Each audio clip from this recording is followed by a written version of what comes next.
안녕하십니까. 오늘은 우리가 늘 사용하는 현금에 대해서 현금 관리 이렇게 하면 절대 안 된다라는 제목으로 함께 생각해 보도록 하겠습니다. 최근 현금 사용이 많이 줄어들고 있습니다. 그렇지만 미국은 선진국 중에서 여전히 현금을 가장 많이 사용하고 있는 대표적인 나라입니다. 워낙 나라가 크기도 하지만 도시를 벗어나면 미국의 최첨단 기술과는 전혀 관계없는 듯한 삶을 사는 모습을 쉽게 볼 수 있습니다. 어쨌든 현금 없는 사회로 방향은 틀어져 있지만 우리 주머니는 항상 현금을 필요로 하고 있습니다.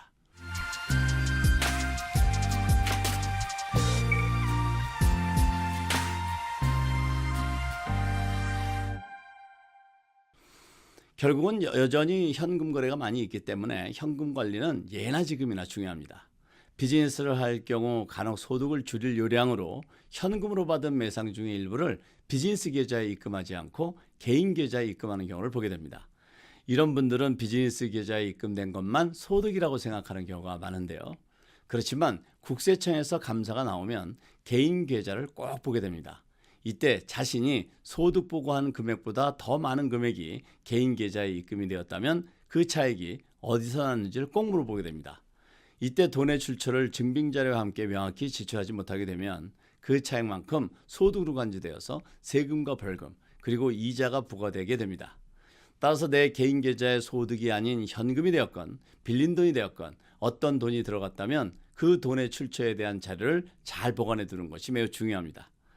요즘 많이 줄긴 했지만 우리 한인 사회에서는 개가 많이 있었습니다. 개라는 것은 우리 한인 사회에 한때는 상당히 활성화되어 있었는데요. 이 개돈은 소득일까요? 아닐까요? 개돈 받은 돈을 내 개인 계좌에 입금시켰는데 감사가 걸리면 어떻게 설명해야 할까요?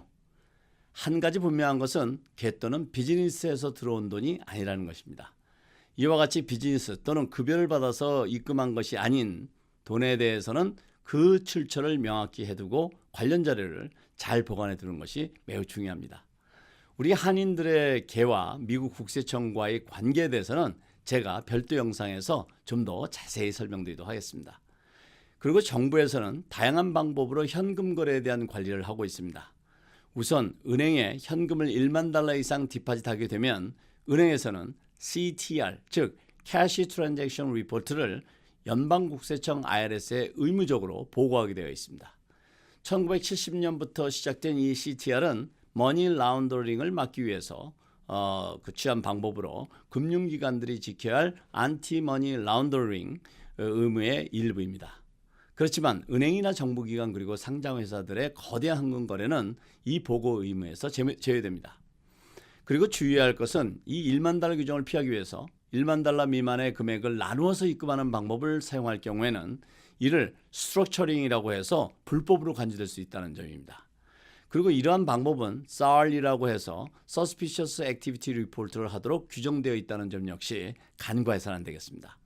은행에서는 이 리포트를 한다는 사실을 고객이 묻지 않는 한 고객에게 알릴 의무가 없습니다.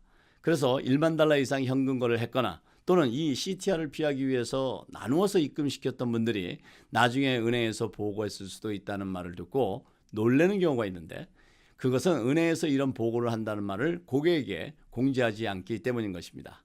그리고 만약 고객이 현금 거래를 진행하다가 현금 거래에 대한 보고가 된다는 사실을 인지하고 거래를 중단했다면 은행이 어떻게 할까요? 은행에서는 중단되었어도 SAR 또는 CTR을 보고해야 할 의무가 있다는 사실입니다. 현금을 자주 취급하는 사람들은 물론이고 큰 금액의 현금 거래가 있는 분들은 이런 규정을 잘 이해하고 있어야겠습니다. 그리고 이번에는 많은 현금을 보유하는 것이 과연 현명한 방법인지를 생각해 보겠습니다. 약간의 필요한 현금을 소지하는 것은 여기에서는 논외입니다. 지금 말씀드리는 현금은 많은 현금을 보유하고 있는 경우를 말씀드리는 것입니다. 국세청에서는 많은 현금 보유에 대해서 많은 의심을 하고 접근하고 있습니다. 특히 세무감사를 진행하다 보면 큰 현금 보유에 대해서 감사관들은 매우 의심하고 구체적 질문은 물론이고 연관 비즈니스 또는 연관 계좌와의 거래를 더 확대 조사하게 되는 경우는 당연하고 현금에 대한 출처가 불분명할 때는 여지없이 소득으로 간주하는 경우를 볼 수 있습니다. 그러면 왜 많은 현금을 보유하고 있을까요? 여러 가지 이유가 있을 수 있겠습니다만 흔히 발생하는 경우는 현금 소득을 보고하지 않고 보관해 두는 경우입니다. 그럼 현금 소득을 보고하지 않고 현금으로 가지고 있는 것이 현명한 선택일까요? 예를 들면 100만 달러의 현금 소득을 보고하지 않고 가지고 있을 경우를 생각해 보죠.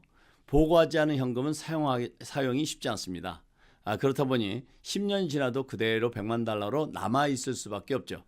그런데 만약 현금 소득 100만 달러를 소득으로 보고하고 50만 달러를 세금으로 납부한 나머지 50만 달러로 10년 동안 활발히 투자 활동을 했다면 어떻게 될까요? 부동산에 투자할 수도 있고 연금에 넣어둘 수도 있습니다. 아주 안전한 6%짜리 연금으로 10년을 둔다면 어떻게 되나 하고 제가 계산해 보니까 10년 후에는 89만 5,423불 85센트가 됩니다. 물론 부동산의 경우는 장기적으로 보면 더 벌 수도 있겠죠. 또 리버리지까지 고려한다면 더 좋은 결과를 가질 수도 있을 것입니다. 어쨌든 한 가지 분명한 사실은 현금 소득을 보고해서 적절한 투자를 하면 한 10년 정도 지나면 세금 부담한 금액이 회복되는 것은 물론이고 더 중요한 것은 내 돈으로 내가 마음대로 마음 편하게 사용할 수 있다는 것입니다. 그러나 현금 소득을 보고하지 않고 10년을 가지고 있었다면 어떻게 되나요? 여전히 이 현금을 어떻게 사용해야 될지를 고민해야 하고 혹시 잃어버리지는 않을까 염려도 해야 하고 더 고민스러운 것은 만약에 적발되면 어떻게 되나 하는 고민을 현금을 볼 때마다 그리고 이 현금을 생각할 때마다 해야 할 것입니다. 적절한 현금은 필요할 수 있지만 무리한 현금은 자칫 짐이 될 수 있음을 간과해서는 안 되겠습니다. 다음은 현금 없는 사회로의 진입입니다. 지난 다른 영상을 통해서 현금 없는 사회에 대해서 말씀드렸습니다만 전 세계 모든 국가의 방향은 현금 없는 사회로의 선회입니다. 이것은 거의 선택사항이 아닌 필수로 자리매김을 하고 있는 분위기입니다. 그래서 이제는 다른 나라로 여행할 경우에는 그 나라에서 현금을 어느 정도 사용하는지를 꼭 미리 알아봐야 합니다. 특히 유럽은 현금을 거의 사용하지 않는 나라가 점점 늘고 있고 한국도 현금 사용률이 현저히 줄어들고 있는 추세입니다. 아직은 완전히 현금 없는 사회로 진입한 국가는 없는 것으로 알고 있습니다만 한 가지 분명한 사실은 현금 사용이 점점 줄고 있다는 사실입니다. 현금을 싫어하는 사람이 있을까요? 오늘은 현금과 관련되어 꼭 이해하고 있어야 할 부분을 함께 생각해 보았는데요. 첫째는 소득과 차이 나는 현금 등 은행 디파짓은 그 자금의 출처를 잘 준비해 두어야 한다는 것이고 두 번째는 1만 달러 이상 현금 거래는 국세청에 보고가 되고 이를 피하기 위해서 나누어 입금하는 것은 불법으로 이 역시 국세청에 보고가 된다는 사실입니다.